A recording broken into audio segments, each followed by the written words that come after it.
Terima kasih bagi Anda yang telah bergabung dengan Berita Bali hari ini. Bagi Anda yang baru bergabung, berikut 3 berita utama yang kami sajikan untuk Anda.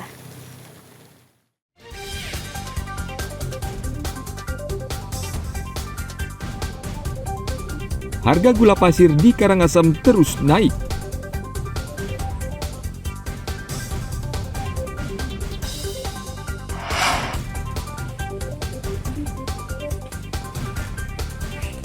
Polisi menangkap pengedar sabu-sabu dan pil koplo di Jembrana.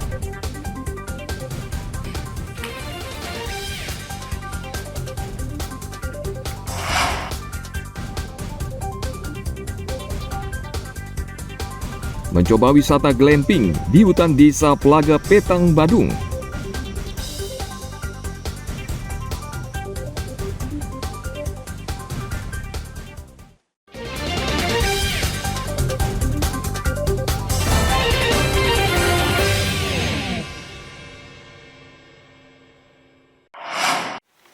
Pertama yang saya hormati teman-teman komisioner Tabanan, yang wakil beliau.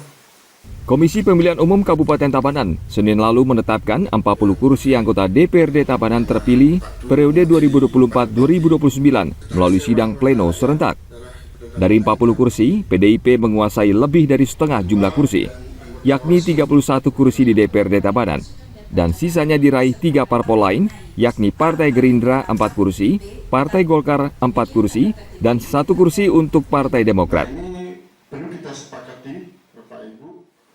Untuk dapil 1 kita jumlah kursinya 10, dapil 2 10, dapil 3 9, dan dapil 4 ada 11. Ya, untuk jumlah anggota DPRD yang kita tetapkan sejumlah 40 orang.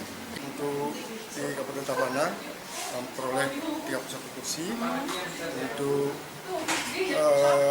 Gerindra 4 kursi, untuk Golkar 4 kursi, dan Demokrat 1. Sebelum Kementerian Dalam Negeri melantik mereka, ke-31 caleg hasil penetapan akan diserahkan kepada Kepala Daerah Provinsi Bali yang kemudian diteruskan ke masing-masing Kepala Daerah, Kabupaten, dan Kota. Tim Liputan melaporkan dari Kabupaten Tabanan.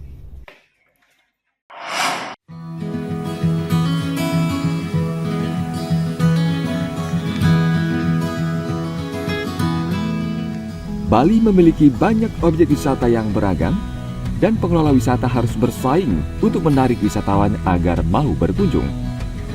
Objek wisata Tanah Lot selama ini dikenal sebagai salah satu tempat wisata yang menarik dan banyak dikunjungi wisatawan. Tanah Lot menawarkan keunikan khas, yakni pura yang berdiri di tengah pantai. Namun itu belum cukup. Pengelola belum menampilkan pagelaran budaya serta keunikan lain seperti ular suci dan air suci. Pertunjukan seni dan budaya serta wahana lainnya ini diharapkan bisa membuat wisatawan terhibur dan tidak hanya menikmati keindahan alam Tanah Lot. Pengunjung misalnya bisa menyaksikan tarian kecak pada sore hari hingga selesai setelah matahari terbenam. Harga tiket masuk sebesar Rp100.000 per orang.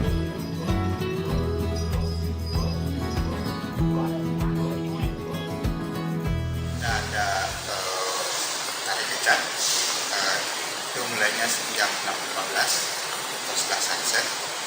Jangan lupa pula untuk mengunjungi ular suci dan air suci yang ada di Tanah Lot. Untuk air suci ini berada di bawah pura, yaitu mata air tawar yang ada di. Bagi wisatawan yang pertama kali ke Tanah Lot tentu menjadi pengalaman yang menarik dan tidak terlupakan. Wisatawan juga bisa mengunjungi tempat ular suci dan air suci yang berada tepat di depan pura. Objek wisata Tanah Lot merupakan salah satu ikon pariwisata di Bali. Wisatawan yang berkunjung ke Bali tidak akan melewatkan kesempatan untuk mengunjungi tempat wisata ini. Hingga bulan April tahun ini saja, tercatat sekitar 30.000 wisatawan yang mengunjungi Tanah Lot. Tim Liputan melaporkan dari Kabupaten Tabanan.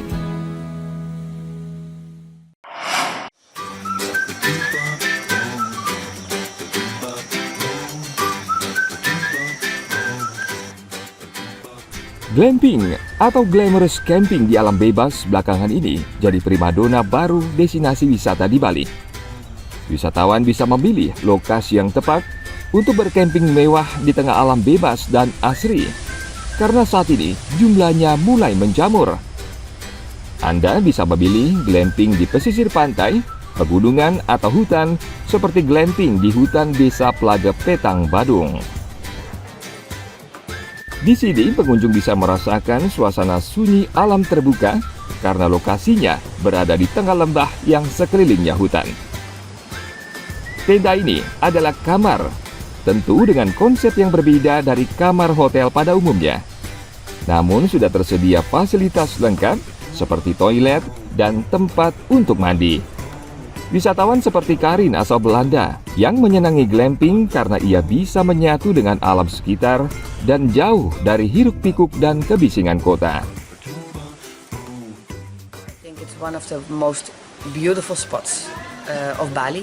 For me, this is the real Bali. I'm not a person who likes the big city. I choose to live on Bali because I love nature. And here in the region of Petang Sulangai, you will find the real Balinese lifestyle, the culture, how we live, and yeah, that's so beautiful. Lembah di Desa Plaga masih asri dan sekelilingnya hutan seperti perkebunan sehingga suasana pedesaan masih terasa. Dan makanan yang tersaji sebagian adalah hasil dari pertanian dan perkebunan di desa ini. Suasana yang sunyi dan tenang ini tentu sangat bermanfaat bagi pengunjung untuk bermeditasi atau yoga. Sebelumnya di Denpasar itu kan udah hiruk-pikuk gitu, jadi mungkin nyari yang natural, terus yang jauh dari kota, mungkin referensi untuk keluarga juga bisa. Jadi glamping ini destinasi yang cukup menarik ya untuk keluarga terutama, jadi menikmati suasana alam. Setelah COVID-19, setelah pandemi ini, nampaknya wisatawan yang akan datang itu mereka akan menginginkan sesuatu yang berbeda, sesuatu yang lain, sesuatu objek wisata ya di tempat-tempat yang terbuka, alam hutan yang terbuka, yang luas, di mana mereka bisa menghirup oksigen ya untuk kesehatan. Ya di sini kami punya sungai. Kami punya alam sekitarnya dengan tanaman bermacam-macam yang sangat luar biasa sekali. Kami juga ada air terjun yang tidak terlalu jauh berjalannya, hanya 10 menit sudah sampai di tempat itu. Kemudian kalau kami pengunjung turun ke sungai, masih bisa juga rendeman di sungai dengan air yang sangat jernih sekali. Di Bali saat ini banyak glamping yang menawarkan fasilitas dan lokasi yang jauh dari keramaian. Tarif menginap bervariasi tergantung fasilitas dan lokasi. Rata-rata berkisar antara 700 hingga lebih dari 1 juta rupiah per malam. Bagi mereka yang ingin healing sempurna, berwisata glamping bisa menjadi pilihan untuk melepaskan penat bersama keluarga dan pasangan. Tim Liputan melaporkan dari Kabupaten Badung.